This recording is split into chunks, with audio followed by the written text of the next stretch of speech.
উত্তর 24 পরগনার বসিরহাট বিজেপির সাংগঠনিক জেলার বিজেপির সভাপতি তাপস ঘোষ টাকার বিনিময়ে বাদুড়িয়ায় বিশ্বজিৎ পালকে পৌরমণ্ডল সভাপতি নিয়োগ করেছে বলে অভিযোগ উঠেছে। গত 16 ফেব্রুয়ারি নানা ব্লকে নতুন মণ্ডল সভাপতি নিয়োগ করা হয়েছে। তার মধ্যে বাদুড়িয়াতেও বিজেপির পৌরমণ্ডল সভাপতি হয়েছে বিশ্বজিৎ পাল, যার ডাকনাম ছোট। কিন্তু এই বিশ্বজিৎ পালকে বিজেপির অন্য কর্মীরা মেনে নিতে পারছেন না। এই নিয়েই ঝামেলার সূত্রপাত। সেই অশান্তি এখন জেলায় চরমে উঠেছে। কারণ জেলা সভাপতি কারো কথা শুনছেন না বলে অভিযোগ। তাই জেলা সভাপতি তাপস ঘোষের বিরুদ্ধে পোস্টার পড়ল এলাকায়, আর কর্মীরা তালা মারল পার্টি অফিসে রাতের অন্ধকারে। স্বাভাবিকভাবেই বাংলায় বিজেপির কোনো জায়গা নেই। ওরা কে নেতা হবে সেই নিয়ে ওদের লড়াই চলে। আপনার শুভেন্দু ঘোষ থেকে শুভেন্দু অধিকারী থেকে শুরু করে সব জায়গাতেই আপনারা দেখতে পাচ্ছেন। এটাও তার বহিঃপ্রকাশ। বাদুড়িয়াতে যেটা ঘটেছে এটা একদম বিজেপি তাদের নিজস্ব বিষয়। এ বিষয় নিয়ে তৃণমূল কংগ্রেস, বাংলার তৃণমূল কংগ্রেস এ বিষয় নিয়ে কোনো কথা বলে না, কারণ তাদের কথা বলার প্রয়োজন হয় না। অপরের গোষ্ঠীদ্বন্দ্বে তারা কখনোই মাথা ব্যথা করে না বা কখনোই তারা ভ্রুক্ষেপ করে না। বাংলায় মমতা বন্দ্যোপাধ্যায়ের নেতৃত্বে সাধারণ মানুষকে নিয়ে বাংলার মানুষ যে পরিষেবা দিচ্ছে, এই পরিষেবা পৌঁছে দেওয়ার দায়িত্ব নিয়ে তৃণমূল কংগ্রেসের কর্মীরা ঘরে ঘরে মানুষের কাছে গিয়ে কাজ করছে। অতএব এই সমস্ত বিষয় নিয়ে তাদের মাথা ব্যথা করার কোনো সময় নেই। বলছে যে তৃণমূল বা বিরোধীরা এই পোস্টার মারতে পারে। দেখুন, ওরা ওদেরকে নিজেদেরকে লুকিয়ে রাখার জন্য একে অপরের প্রতি যে ওরা যে করছে, ঘটনা ঘটাচ্ছে, সেইটাকে অপরের উপর চাপিয়ে দিয়ে ওরা এটাকে বাইপাস করে চলে যেতে চাইছে। কিন্তু এর মধ্যে দিয়েই কিন্তু ওদের ভিতরে যে দ্বন্দ্ব তার বহিঃপ্রকাশ ঘটে যাচ্ছে। এটাই বাদুড়িয়াতেও তার ওই পরিলক্ষণ দেখা যাচ্ছে।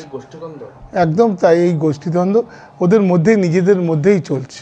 প্রথমেই বলবো, আমি কোনো টাকার বিনিময়ে সভাপতি হইনি।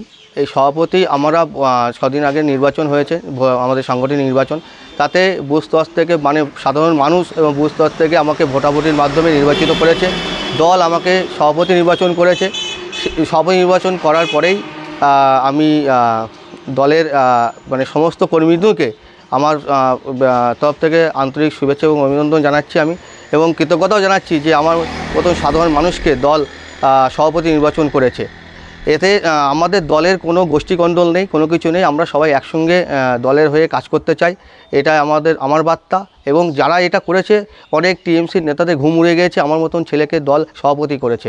তারাই এক রাতের অন্ধকারে এই পোস্টার ফেলেছে, এটাই হলো আমি মনে করছি।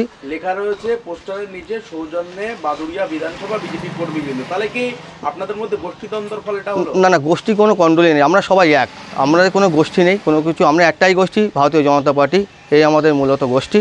আমাদের কোনো গোষ্ঠী একটাই, এছাড়া কোনো আমাদের গোষ্ঠী নেই। তাহলে কি আপনি সভাপতি নির্বাচিত হওয়ার পরে কি কর্মীদের মধ্যে ক্ষোভের বহিঃপ্রকাশ এটা? না, কর্মীদের মধ্যে কোনো ক্ষোভ নেই, কর্মীদের মধ্যে উৎসাহ আছে।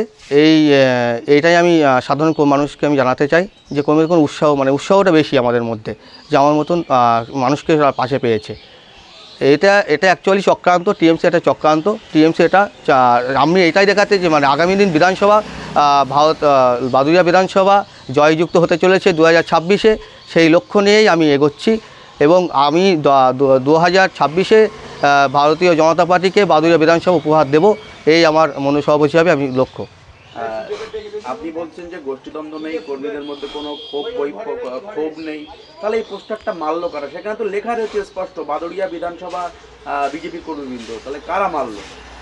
এটা তো বারবারই একটাই কথাই বলবো যে গোষ্ঠীদ্বন্দ্ব আমাদের মধ্যে নেই। এবারে এটা টিএমসি কোনো চক্রান্ত করে টিএমসি করতে পারে, বিরোধীরা করতে পারে। টিএমসি বলে কোনো কথা নেই, হয়তো বিরোধীরা করতে পারে।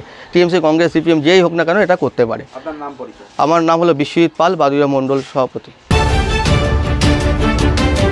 আপনারা দেখছেন এই বেলা বাংলা, শিরোনামে সবার আগে।